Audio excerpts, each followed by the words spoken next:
వామ్మో! మీకు గూడా ఇలాగే హెయిర్ ఫాల్ అవుతుందా? I have a perfect solution. Castor oil వాడండి, నీమ్ ఆయిల్ వాడండి. మీ హెయిర్ ఫాల్ వెంటనే తగ్గిపోతుంది. హెయిర్ ఫాల్‌తో బాధపడుతున్నారా? ఆనియన్, కరివేపాకు ఇట్లాంటి హోమ్ రెమెడీస్ మనతో చాలా ఉన్నాయి. ఇవన్నీ వాడండి. వెంటనే హెయిర్ ఫాల్ తగ్గిపోతుంది. ఇలా చాలామంది చాలా రకాలుగా చెప్తుంటారు. కానీ మనకు హెయిర్ ఫాల్ ఎందుకు అవుతుందో తెలియకుండా ఇలాంటివి వాడితే షార్ట్ రన్‌లో యూజ్ అవుతుంది గానీ, లాంగ్ రన్‌లో యూజ్ అవ్వదు కదా! సో, మనకు హెయిర్ ఫాల్ జరుగుతుంది అంటే దానికి రూట్ కాజ్ తెలియాలి. ఆ రూట్ కాజెస్ ఫస్ట్‌ది కార్టిసోల్. ఇది ఒక స్ట్రెస్ హార్మోన్. దీనివల్ల మన ఇమ్యూన్ సిస్టమ్ దెబ్బతిని ఆటో ఇమ్యూన్ డిసార్డర్ అంటే అలోపీషియా అనే డిసార్డర్ వస్తుంది. మనకు హెయిర్ పవర్ఫుల్ టెస్టోస్టెరాన్ డీహెచ్టీ అని అంటాము. ఇది మన హెయిర్ వాల్యూమ్‌ని, థిక్‌నెస్‌ని తగ్గిచ్చేస్తుంది. ఈ సిమ్టమ్ ఎక్కువ.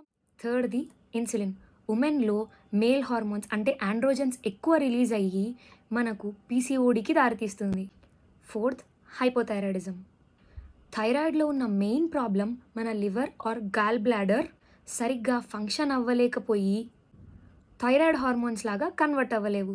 హెయిర్ ఫాల్ అవుతుంది. 4 కాజెస్ మనకు బాడీలో డెఫిషియన్సీ వల్ల వస్తుంది. ఏ డెఫిషియన్సీయో పార్ట్ 2లో తెలుసుకుందాం.